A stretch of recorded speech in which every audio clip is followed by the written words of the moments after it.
Purple Eagles Weekly at the TAPS Gallagher Center and our first visit of the season with Niagara men's basketball coach Joe Mihalich. Joe, tell us about the team so far this year. It's our first visit, so what's the squad look like? Well, you get me at a bad time because we just lost a game I thought we should have won. We've been close. I really like this team. We're very, very young. I mean, we play our three best players are all freshmen. No names mentioned because that would get me in trouble with the other freshmen. But, you know, and so they're on the court a lot, and they're learning on the job, and they're going to make mistakes, and they're going to go through things for the first time. And so, you know, we really like this team, but we need a little more production from the front court, and I think we can be an even better team.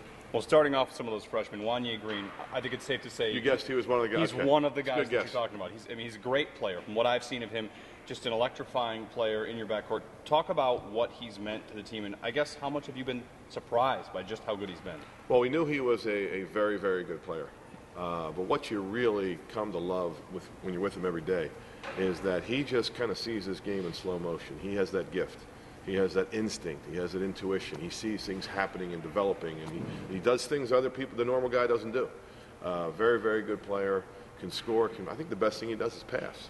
But he can score it, he can pass it, and he's got a great feel for the game. So he's one of those guys that makes everybody else better. And in terms of the position that he plays, is it that much more important to have a player that's that good playing at that position, really running your offense? Well, he is doing that, and sometimes I think we ask him to do too much. You know, sometimes I feel like he's got to bring the ball up the floor, he's got to score it, and he's got to be the best defender on the other end. So, you know, we probably need to develop somebody else a little bit more at the point guard position so that he can play off the ball a little bit and not have quite as many responsibilities. Well, last year you had Anthony Nelson in that spot, and he graduated. And we spent a lot of time last year talking about the kind of leader that Anthony was.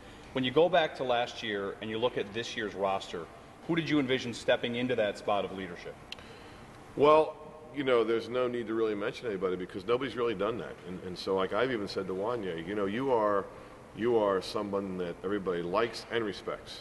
And I think to be a great leader, you have to be both. You can't just be somebody that everybody likes. You have to be somebody they respect, too, which kind of translates into it's got to be somebody you like, but also a good player. It can't be the guy everybody loves, but he never plays. So that's why Wanya can be that guy. And I said, look, just be yourself, talk a little more, be a little more vocal, because people listen to you, and they want to know what you're thinking, and they want to follow you. And fans want to see him play. He's one of the most exciting players that's been here for, well, I would say for quite some time, but you've had a lot of exciting players lately. When you talk about a leader, if Wanya is going to step into that spot, it can be done on the court during games, but practice is another big spot too. So are you seeing that from him, dedication in practice and practice habits? Oh, there's no, oh yeah, he loves the game. He loves the game. He's, you know, we as I said, we lost a game we thought we should have won last Sunday, an away game. We got back late Sunday night, and he was in the gym at 7:30 Monday morning on his own because we didn't have a practice schedule for the day. So there's no doubt about that. He wants to be great. He's willing to pay the price, and he has a passion for the game. Another player we can talk about is Mason. Talk about Antoine Mason, who missed a lot of last year with injuries, played only 3 games for you, so you get a healthy Mason back, and what has that meant for your team so far? Well, I mean, he too is another guy that you guessed him to be one of those 3 too, didn't you? that just has a toughness about him. Like he is first of all, he's a wonderful, wonderful person, hard worker, tough kid, and the brighter the lights, the more he wants to be out there. Like he doesn't care if it's Georgia Tech or Bonaventure at home or whatever. When the lights go on, Antoine Mason wants to be there. He wants to have the ball. He wants to make plays. He wants to score it. He's a fearless guy, and he's somebody that can put points and rebounds and assists on the scoring sheet. You mentioned St. Bonaventure. That's a big rivalry game. You've got more rivalry games on the way. Canisius, Manhattan. As you look in the conference, how's it shake out to you? How's it look? And in terms of the rivalries within this conference, where do they stand in terms of where they've been in years past? Well, you know, coming into the season, it was clearly Iona and Fairfield. Way better than everybody else, and then it was Loyola and Rider, probably a little bit better than everybody else. And then the other 6 teams, just throw a blanket over them and let's see who emerges as, you know, a team that's going to be a little bit of a surprise. Now it's pretty much shaken out. I think the surprise team this year has been Manhattan. They just beat Iona. They beat Fairfield. I mean, that's 2 great wins for them. They've probably been the surprise team.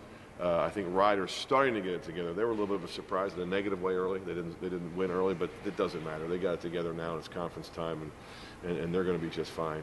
Loyola's a good, solid team. So, you know, we're trying to get better every day and hope that by the end of the season we can be someone that nobody wants to play in the playoffs. Well, you've got a bunch of home games coming up. How important is it to get in this building? You got a young team, You know, you can go out on the road, you can get team building things that are on the road, but what does it mean to be at home for this team with such a young team? Oh, it's a world of difference. And you know, we just had 3 games in a row on the road at Loyola, one of the 3 best teams in the league. We were able to win that game. At Iona, the best team in the league. We were down 4 at halftime. It should have been up 4 at halftime. And then we had a clunker at Siena. We were up 10 in the first half, and that's the game I really feel like we could have gotten. And that would have been a great one to get. So those are 3 tough. In fact, I would say this. The other 2 league games that we've had were here, but it was Iona and Fairfield here early when our guys were really, really young, 3 weeks into the season. This has been the toughest first 5 games in the conference that I've been through in my 14 years.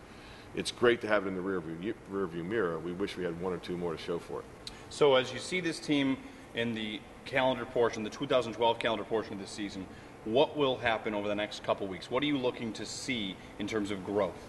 Well, I don't know what will happen, but what I really hope happens is that, you know, we've learned from these experiences and these tough, close losses. We're turning them into great, close wins.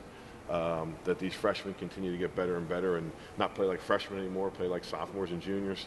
That our front court can have get that negative stuff out of their system and hopefully be more productive. And if all those things happen, you know, the biggest word in the dictionary, right? But if all those things happen, I think we can be a pretty good team. All right, we'll check in later in the season. Maybe we'll talk about who the 3rd freshman is. That way we can keep the suspense so you're not singling anybody out. Best of luck in keeping home court and throughout the season. Thank you, Jeremy. All right, Joe Mihalich here on Purple Eagles Weekly.